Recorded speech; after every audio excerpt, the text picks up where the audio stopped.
Hey guys welcome back to my channel. അങ്ങനെ ബറോസ് എന്ന് പറയുന്ന സിനിമ കണ്ടിരിക്കുകയാണ് ഗായ്സ്. യെസ്, എന്തു പറയാ എൻ്റെ മച്ചന്മാരെ, പടം എങ്ങനെയുണ്ടെന്ന് ചോദിച്ചു കഴിഞ്ഞാൽ എനിക്ക് ഒട്ടും ഇഷ്ടപ്പെട്ടില്ല. പടം തിയേറ്റർ മൊത്തം ഡെഡായിരുന്നു. സത്യം ഡെഡ് എന്ന് പറഞ്ഞാൽ അത്ര എല്ലാം ചത്തിരുന്നാണ് പടം കണ്ടോണ്ടിരുന്നത്. ചത്തിരുന്ന് ഒരനക്കം ഒരു കൊതൂര ശബ്ദം ഉണ്ടെങ്കിൽ നമുക്ക് കേൾക്കാൻ പറ്റും. അങ്ങനെയാണ് പടം പോകുന്നത്.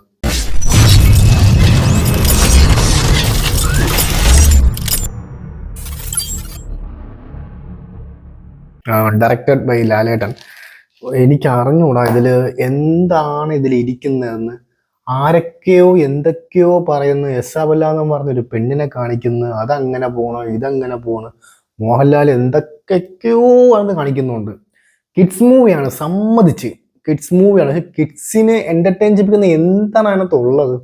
3D ഉണ്ട്, അത് ഞാൻ സമ്മതിച്ചു കൊടുത്തു. 3D പക്കയായിട്ട് സൂപ്പറായിട്ട് പക്ക സാധനം 3D ഐറ്റം സാധനങ്ങളുണ്ട്. പക്ഷെ പടം എന്താണ് പറയുന്നത്? ഒരു സ്റ്റോറി കൺവേ ചെയ്യുന്ന രീതിയാണോ ഇതെന്ന് എനിക്ക് പറയാൻ ചോദിക്കുന്നത്. എന്തൊരു ഊളയായിട്ട് വെറും ഊളയാണ് എടുത്ത് വെച്ചേക്കുന്നത്. പിള്ളേർക്ക് പോലും ഇഷ്ടപ്പെടുന്ന പോലെ എനിക്ക് സംശയമാണ്. പേഴ്സണലി ഞാൻ പറയാണ്, എനിക്ക് പേഴ്സണലി പടം ഒട്ടും ഇഷ്ടപ്പെട്ടില്ല. ഞാൻ സെക്കൻഡ് പോയപ്പോൾ എൻ്റെ കൂട്ടന്മാരെ ഇറങ്ങി പോകാമെന്ന് വാടകയെന്നും പറഞ്ഞ് വിളിച്ചുകൊണ്ട് പോകാൻ നിൽക്കണം. ഞാൻ കാണണം, പടം മൊത്തം കണ്ടാലേ എനിക്ക് എനിക്ക് പറയാൻ പറ്റത്തുള്ളൂ. അത്ര പദം പടമായിരുന്നു. പിന്നെ ഇതില് ഗുരു സോമസുന്ദരമൊക്കെ ഉണ്ട്, നമ്മുടെ മുന്നിലെ മുരളിയില ഇല്ലനെ. അങ്ങേര് വന്ന് എന്തൊക്കെയോ കുറച്ച് കാണിക്കുന്നുണ്ട്. അത് കുഴപ്പമില്ല, ഒരു കോമഡി, അതൊക്കെ പിള്ളേർക്ക് ഇഷ്ടപ്പെടാൻ ചാൻസ് ഉണ്ട്. കുറച്ച് കോമഡിയൊക്കെ. എസ്സാബൽ എന്ന് പറയുന്ന പെണ്ണിന്റെ ഓവർ ആക്ടിങ്, അയ്യോ ഓവർ ആക്ടിങ് അല്ല, കൊച്ചിനെ അറിഞ്ഞൂടാത്ത കാര്യമാണ് ചെയ്യിപ്പിക്കുന്നത്. തുമ്പിയെ കൊണ്ട് കല്ലെടുപ്പിക്കുന്ന പരിപാടിയാണ് കാണിച്ചത്. കോ ആർട്ടിസ്റ്റിനൊക്കെ എല്ലാം എടുത്തു പറയണം, ഒന്നിനൊന്ന് മോശമായിരുന്നു. അത്ര കൂതറ കോ ആർട്ടിസ്റ്റ് ആയിരുന്നു. ഒരൊറ്റ എണ്ണത്തിന് അഭിനയിക്കാറുണ്ട്, ഒരെണ്ണത്തിന് പോലും അഭിനയിക്കാറുണ്ട്, ഒരെണ്ണത്തിന് പോലും. ക്യാമറയുടെ മുന്നിൽ എന്തിനോ വേണ്ടി നിൽക്കുന്ന പോലെയാണ് എല്ലാവരും നിന്ന് സംസാരിക്കുന്നത്. ഡയലോഗൊക്കെ അവിടെ നിന്ന് ആരോ പറഞ്ഞു കൊടുക്കുമ്പോഴാണ് ഡയലോഗൊക്കെ കൺവേ ചെയ്യുന്നത്.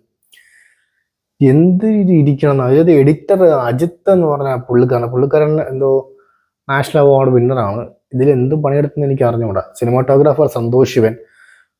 സിനിമാറ്റോഗ്രാഫർ ആണെങ്കിൽ സന്തോഷ് ശിവൻ എന്തൊക്കെയോ പുള്ളിക്കാരന് പറ്റുന്ന രീതിയിലൊക്കെ സെറ്റായിട്ട് ഫ്രെയിമൊക്കെ ഇവിടെ എന്തൊക്കെയോ വച്ചിട്ടുണ്ട്. 3D എഫക്ട്സ് എനിക്ക് സന്തോഷ് ശിവന്റെ കഴിവായിരിക്കണം. 3D എഫക്ട്സ് ഒക്കെ ചെയ്ത് എവിടെ ക്യാമറ ഒക്കെ അതൊക്കെ സന്തോഷ് ശിവന്റെ കയ്യിൽ.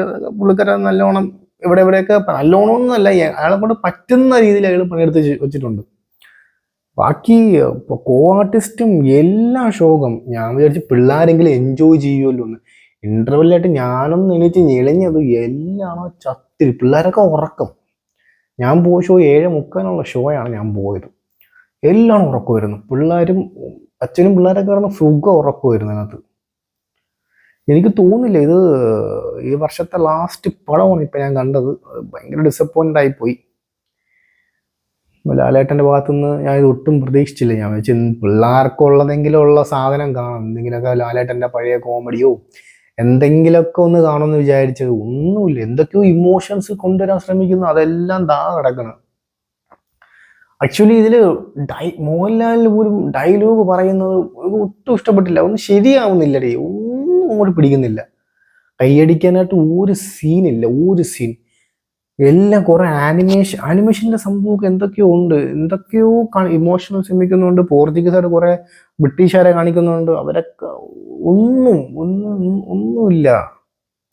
അതിനപ്പുറം വെറുപ്പീര് വേറെ സാധനമുണ്ട്, ഒരു ആനിമേഷൻ സാധനമുണ്ട്, ബൂഡോ എന്ന് പറഞ്ഞ ഒരു സാധനം. അയ്യോ, അതിന്റെ ഡയലോഗൊക്കെ പറഞ്ഞ ഡബ് ചെയ്യണവന്റെ കാവാലെന്നൊക്കെ പറഞ്ഞാൽ അടിച്ചു കൊടുത്താലോ എന്നൊക്കെ ആലോചിക്കുന്നു. അത്ര വെറുപ്പീര് ഡയലോഗ്സ് ആയിരുന്നു എല്ലാം. വെറുപ്പീരെന്ന് പറഞ്ഞാൽ അമ്മാതിരി വെറുപ്പീര്, മെഴുകണ വൃത്തിയായിരുന്നു ഡയലോഗൊക്കെ.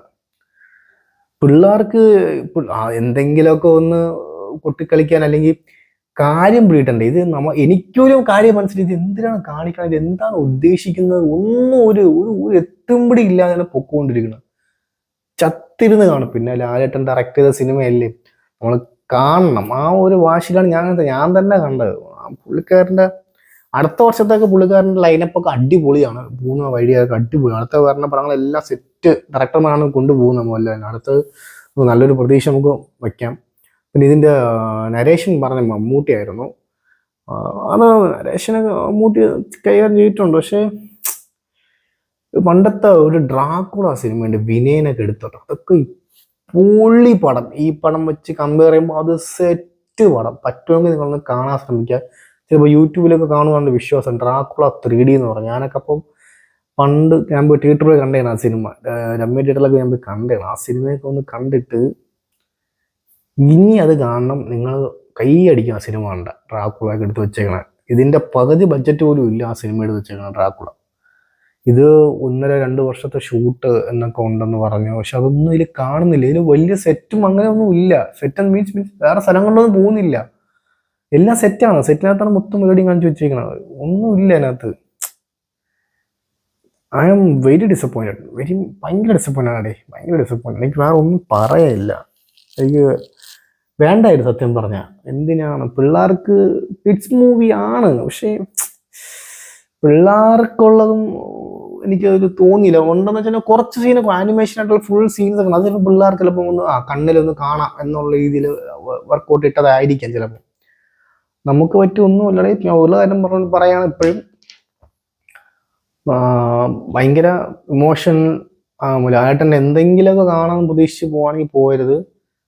ചുമ്മാ ലാലേട്ടൻ എടുത്ത പടം ചുമ്മാ ഒന്ന് കണ്ടിരിക്കാം. എന്താണെങ്കിലും ബോറാണ് അങ്ങനെ വിചാരിച്ച് പോകണമെങ്കിൽ നിങ്ങൾക്കൊന്ന് കണ്ടിരിക്കാം. അത്രേ എനിക്ക് പറയാൻ പറ്റുള്ളൂ. എക്സ്പെക്റ്റേഷനൊക്കെ മാറ്റി വയ്ക്കുക. എല്ലാം മാറ്റി വെച്ച് നമ്മളൊരു കൂടുതൽ പടം കാണാൻ പോകണം എന്നുള്ള രീതിയിൽ പോയിരുന്ന് കണ്ടാൽ പടം നമുക്ക് എൻജോയ് ചെയ്യാൻ പറ്റും. അല്ലാതെ നമ്മൾ പ്രീ പ്ലാൻ ആയിട്ട് അടിപൊളി സിനിമ എന്നൊക്കെ പറഞ്ഞ് പോയാൽ നന്നായിരിക്കും. നിങ്ങൾ തിയേറ്ററിൽ പോയി തന്നെ കണ്ടിട്ട് നിങ്ങളുടെ അഭിപ്രായം കമൻറ്റ് ചെയ്യണം. നിങ്ങൾ ഈ പടം കാണണം. എന്നിട്ട് എനിക്ക് കമൻറ്റ് നിങ്ങളുടെ അഭിപ്രായം ഒന്ന് അറിയാനായിട്ടാണ്. ഉറപ്പായിട്ടും ചീത്തവിളി വരും ചാൻസ് നല്ല കൂടുതലാണ്. ലാലേട്ടൻ ഫാൻസൊക്കെ വന്ന് മിക്ക ആരെങ്കിലൊക്കെ ഒന്ന് ചീത്ത വിളിക്കും. കമൻസിൽ ഇടുന്നത് ഉണ്ടെങ്കിൽ തന്നെ എന്തെങ്കിലുമൊക്കെ പറഞ്ഞ് ചീത്ത വിളിക്കും. കുഴപ്പമില്ല, വിളിക്കട്ടെ. ഞാൻ എൻ്റെ അഭിപ്രായം പറയാനുള്ള സ്വാതന്ത്ര്യം എനിക്കുണ്ട്. ഞാൻ വേറെ ഒന്നും പറയുന്നില്ല. ഭയങ്കര ഡിസപ്പോയിൻ്റ് ആയിപ്പോയി. അത്ര വിഷമിച്ചിട്ടാണ് ഞാൻ പറയുന്നത്. ഉറപ്പായിട്ടും അടുത്ത വർഷം എന്തായാലും ലാലേട്ടൻ്റെ പടങ്ങൾ ലൈനപ്പായിട്ട് പൂളി പടങ്ങൾ എന്തായാലും വരും എന്നുള്ള കാര്യം സെറ്റാണ്. എന്തായാലും നോക്കാം. ഇനി അടുത്ത വർഷം കാണാം. ഓക്കെ ഗൈസ്, അപ്പം ചാനൽ സബ്സ്ക്രൈബ് ചെയ്യുന്ന കാര്യം ഒന്ന് ആലോചിക്കുക. സേഫ്രമാൻ KC എല്ലാം ആവട്ടെ. ബൈ.